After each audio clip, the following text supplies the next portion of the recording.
তো আজকে পড়ালাম blood transfusion procedure. একটা ব্লাড ট্রান্সফিউশন প্রসিডিউর করতে গেলে পেশেন্টের ক্ষেত্রে কী কী কোয়ালিটি বা ডোনারের ক্ষেত্রে কী কী দলের কোয়ালিটি লাগবে সেটা ফার্স্ট লিখেছি। যে একজন ব্লাড ডোনেট করলে ওর কোয়ালিটি যা হওয়া দরকার সেটা হচ্ছে ওর এজ অবশ্যই হচ্ছে যে 18 থেকে 65 বছর হতে হবে এবং হেলদি পার্সন হতে হবে। সাথে ওয়েট অবশ্যই হচ্ছে যে 45 বা 50 থেকে হচ্ছে যে বেশি হতে হবে। আর হিমোগ্লোবিন হচ্ছে যে সবসময় হচ্ছে যে 12 থেকে বেশি হতে হবে। তাহলে কি হচ্ছে আমরা ডোনারের থেকে কী করতে ব্লাডটা নিতে পারবো। এবং হচ্ছে আর হচ্ছে যে ডিজিজের ক্ষেত্রে যেমন যদি 5 ইনফেকটেশন ডিজিজ থাকে তাহলে সেক্ষেত্রে আমরা কী করবো ব্লাডের ক্ষেত্রে নিতে পারবো না। সেজন্য আমরা যে কোনো ব্লাড ডোনারের কাছ থেকে নেওয়ার আগে আমরা 5 ইনফেক্টেড ডিজিজ চেক করবো। সেগুলো কী কী? HIV, hepatitis B, hepatitis C, malaria, syphilis. যদি HIV, hepatitis B, hepatitis C যদি কোনো পেশেন্ট কোনো ডোনারের ক্ষেত্রে যদি আইডেন্টিফাই হয় তাহলে সে অল টাইম কী থাকবে কন্ট্রাইন্ডিকেশন থাকবে, মানে জীবনে কোনো দিনই হচ্ছে যে কি ব্লাড ডোনেট করতে পারবে না।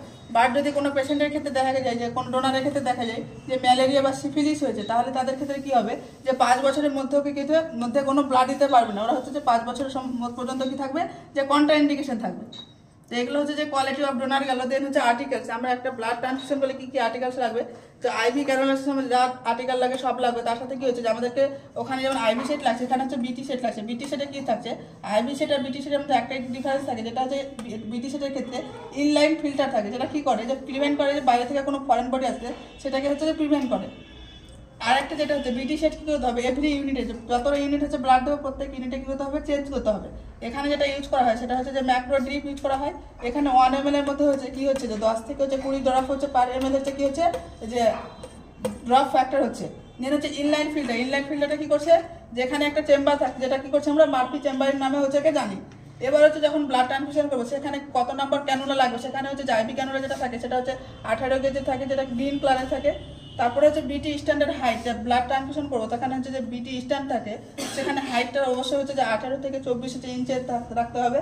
স্পিড আমরা নিব, স্পিডটা কেন নেবো যখন হচ্ছে ক্যানুলা করবো তখন তার আগে কী করতে হবে যে আমাদেরকে কী স্পিড দিয়ে হচ্ছে ক্লিন করতে হবে, যে to clean side before the cannulation. তারপরে কী করছি আমরা নর্মাল স্লাইনটা কেন নিচ্ছি? নর্মাল স্লাইন দিয়ে কী করছি আমরা যে টু কিপ হচ্ছে যে আইভি লাইন ওপেন, যে আইভি লাইনটা থাকছে সেটাকে ওপেন করার জন্য আমরা কী করছি যে নর্মাল স্লাইন নিচ্ছি। এবং এখানে লিখে যে সাইড আমরা কাদের ক্ষেত্রে কোন সাইড চুজ করবো, যেমন অ্যাডাল্টের ক্ষেত্রে আমরা হচ্ছে ফোর আর্ম নেবো, নিউটারের ক্ষেত্রে আমেরিকান বেইন এবং হচ্ছে ইনফ্যান্টের ক্ষেত্রে স্কাল বেইন আমরা কী করবো যে আমরা নেবো। দেন হচ্ছে যে স্টেপ, যে আমরা ব্লাড ট্রান্সফিউশন করবো এটা কীভাবে স্টেপ ওয়াইজ যাবে। ফার্স্ট হচ্ছে যে কি কোনো পেশেন্টের কাছ থেকে যদি আগে আইডেন্টিফাই হয় যে পেশেন্টের হচ্ছে যে এইচবি লেভেল কম আছে তাহলে সেটা আইডেন্টিফাই করার পর ডক্টর সেন্ড করবে ডিমান্ড, কোথায় ব্লাড ব্যাঙ্কে সেন্ড করবে। সেই ডিমান্ড অনুযায়ী সেখানে কী করবে সেন্ড করার সময় অবশ্যই পেশেন্টের হচ্ছে যে আইডেন্টিফিকেশন ডেটা প্লাস হচ্ছে যে কি সঙ্গে হচ্ছে যে ক্রস ম্যাচিংয়ের জন্য প্লাস স্যাম্পল দিয়ে পাঠাতে হবে ব্লাড ব্যাঙ্কে।